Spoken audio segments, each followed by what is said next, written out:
नमस्कार, जय हिंद, जय बिहार। मैं हूं आप सबका दोस्त वकील सह पत्रकार एसके पंकज। अभी जो आप अपने स्क्रीन पर ये भीड़ देख रहे हैं, ये ऐतिहासिक भीड़ काराकाट के जनता की है। काराकाट के जनता के बीच में लॉलीपॉप गाने से पूरी दुनिया में धूम मचाने वाले पवन सिंह और अपने गायकी, नायकी, अदाकारी से युवाओं और सारे वर्ग के लोगों, सारे जाति के लोगों के दिलों पर राज करने वाले गायक सह नायक पवन सिंह जैसे ही काराकाट पहुंचते हैं कि बहुत भारी भीड़ उनको देखने के लिए उमड़ जाती है। सेल्फी लेने के लिए युवाओं की का एक बड़ा झुंड जो है सामने आ जाता है। और युवा ही नहीं बल्कि हर वर्ग, मतलब कि वो अधेड़ या गार्जियन टाइप लोग भी जो हैं वो भी पवन सिंह की एक झलक पाने के लिए, उनके साथ सेल्फी लेने के लिए, उनको छूने के लिए बेकरार होकर, बेचैन होकर के और लोग उनके पास जाते हैं। जाकर के उनको देखते हैं और देख करके और मन बना लेते हैं कि वोट इस बार उन्हीं को देना है। आप सबको मैं पहले भी एक वीडियो में बता चुका हूं कि काराकाट का जो चुनावी समीकरण है वो पवन सिंह के लिए काफी आसान है, क्योंकि पवन सिंह के जाति के लोग वहां बड़ी संख्या में हैं और दो उम्मीदवार हैं, दोनों कुशवाहा जाति से हैं। तो एक तो पवन सिंह की अपनी जाति,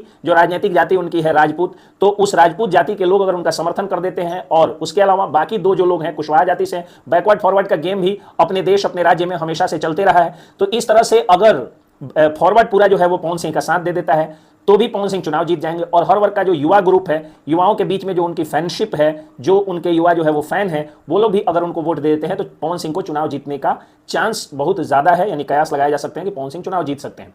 जो सबसे बड़ी समस्या है वो है कि बिहार के तीन लोकप्रिय नेता, एक लालू यादव, दूसरे नीतीश कुमार और केंद्रीय स्तर के एक दूसरे नेता जो बिहार में भी लोकप्रिय हैं वो नरेंद्र मोदी। तो इन तीनों का सिंबल वहां पे नहीं है, यानी ना तो लालटेन छाप वहां चुनाव लड़ रहा है, ना कमल छाप चुनाव लड़ रहा है, ना तीर छाप चुनाव लड़ रहा है। लड़ रहे हैं तो सिर्फ पवन सिंह लड़ रहे हैं। तो जो लोग ये सोचते हैं कि ये सारी जो भीड़ है जो कि सेल्फी लेने के लिए पवन सिंह के साथ है, वो सिर्फ सेल्फी ही नहीं लगी बल्कि वो वोट में भी तब्दील होगी और वोट देकर के भी पवन सिंह को जिता सकती है।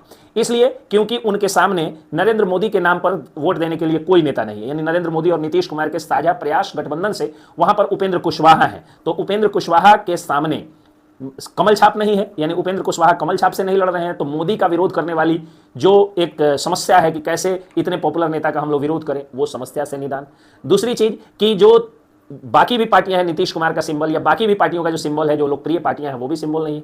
तो किसी नेता के लिए वोट करना वहां के काराकाट की जनता की मजबूरी नहीं है। जातिगत समीकरण बिल्कुल फिट बैठ रहे हैं। और एक बात जो सामने आ रही है, जैसे देखिए, जमीन पर अगर किसी का कोई बहुत ज्यादा समर्थक हो तो इसका कोई डाटा नहीं। मैं भी कह सकता हूं कि जमीन पर मेरे लाखों समर्थक हैं, करोड़ों समर्थक हैं, लेकिन उसका कोई डाटा नहीं है। लेकिन सोशल मीडिया पर लाइक, शेयर, व्यूज इत्यादि दिख जाता है, तो इसका डाटा होता है। तो जो ये डाटा नहीं बढ़ा सकते हैं वो मजाक उड़ाते हैं कि सब जो है सेल्फी लेने वाला है और फेसबुक पर केवल जो है वो और यूट्यूब पर केवल फेमस है, जमीन पर उनको वोट नहीं मिलेगा। तो आप लोग देखिएगा, जमीन पर भी वोट मिलेगा। फेसबुक और यूट्यूब पर मंगल ग्रह से आकर के और लोग शेयर नहीं करते हैं, जमीन पर रहने वाली जनता ही उन्हें शेयर करती है, लाइक करती है, सब्सक्राइब करती है और समर्थन करती है। तो पवन सिंह हो या कोई भी हो जो डिजिटली फेमस है, वो जमीन पर भी फेमस है। ये बात लोगों को समझना होगा और यही कारण है कि पवन सिंह के साथ ये बड़ी भीड़ जमीन पर दिख रही है और ये वोटों में भी तब्दील हो सकती है। और बिहार के विकास के लिए जरूरी है कि पप्पू यादव, पवन सिंह और मनीष कश्यप जैसे नेताओं को जिताया जाए। दिल्ली से भी कन्हैया कुमार जैसे नेताओं को जिताया जाए, ये जरूरी हो गया। जय हिंद, जय बिहार।